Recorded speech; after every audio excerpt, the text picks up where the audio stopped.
प्रधानमंत्री नरेंद्र मोदी गुवाहाटी में बागुरुम्बा दोहा 2026 कार्यक्रम में शामिल हुए। रसूलजदाई स्टेडियम में हुआ ये समारोह बोडो समुदाय की समृद्ध विरासत का उत्सव है। इस अवसर पर बोडो समुदाय के 10,000 से अधिक कलाकारों ने मिलकर बागुरुम्बा नृत्य प्रस्तुत किया। पूरे राज्य से जुटे इन कलाकारों ने अपनी प्रस्तुतियों से एक अलग ही समा बांध दिया। बागुरुम्बा बोडो समुदाय के लोक नृत्यों में से एक है। ये नृत्य खिलते फूलों का प्रतीक है और मानव जीवन तथा प्राकृतिक जगत के बीच सामंजस्य को दर्शाता है। इसे शांति, उर्वरता, आनंद और सामूहिक सद्भाव का प्रतीक माना जाता है। पारंपरिक रूप से युवा बोडो महिलाएं ये नृत्य करती हैं, जिसमें पुरुष संगीतकार के रूप में संगत करते हैं। प्रधानमंत्री ने अपने संबोधन में असम में आए सकारात्मक बदलाव की चर्चा की। प्रधानमंत्री ने कहा कि पहले जहां कर्फ्यू का सन्नाटा होता था, आज वहां संगीत के स्वर गूंज रहे हैं। प्रधानमंत्री ने असम की संस्कृति को बढ़ावा देने से जुड़े डबल इंजन सरकार के प्रयासों का भी जिक्र किया। प्रधानमंत्री ने इस अवसर पर कांग्रेस पर भी कटाक्ष किया। पीएम ने कहा कि कांग्रेस असम के लोगों को अपना नहीं मानती है। कांग्रेस ने अपने सियासी फायदे के लिए असम में अस्थिरता पैदा की। कांग्रेस ने असम को हिंसा की आग में धकेला।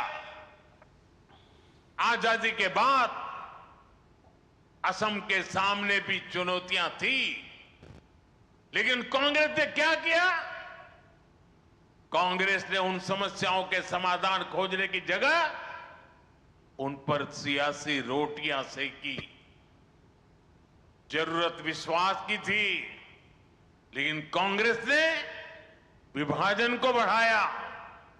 जरूरत संवाद की थी, लेकिन कांग्रेस ने उपेक्षा की, बातचीत के रास्ते बंद किए। खासकर बोडोलैंड क्षेत्र, बोडोलैंड के लोगों की आवाज कभी ठीक से सुनी ही नहीं गई।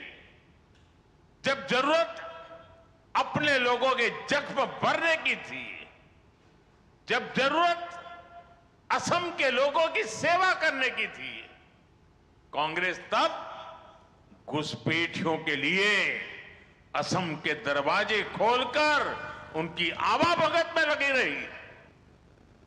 प्रधानमंत्री ने कांग्रेस पर असम में घुसपैठियों को बसाने का आरोप लगाया। प्रधानमंत्री ने कहा कि कांग्रेस को विदेशी घुसपैठियों की ही परवाह है, क्योंकि वो यहां आकर उसका कट्टर वोट बैंक बन जाते हैं। कांग्रेस असम के लोगों को अपना नहीं मानती है। कांग्रेस के लोगों को विदेशी घुसपैठिए ज्यादा पसंद है, क्योंकि वो यहां आकर कांग्रेस का कट्टर वोट बैंक बन जाते हैं। इसलिए कांग्रेस के राज में विदेशी घुसपैठिए आते रहे, असम की लाखों बीघा जमीन पर कब्जा करते रहे और कांग्रेस सरकार उनकी मदद करती रही। मुझे खुशी है कि आज हेमंता जी की सरकार असम के लोगों के हक की लाखों बीघा जमीन को घुसपैठियों से मुक्त करवा रही है। तो वहीं पश्चिम बंगाल यात्रा के पहले दिन प्रधानमंत्री नरेंद्र मोदी ने आज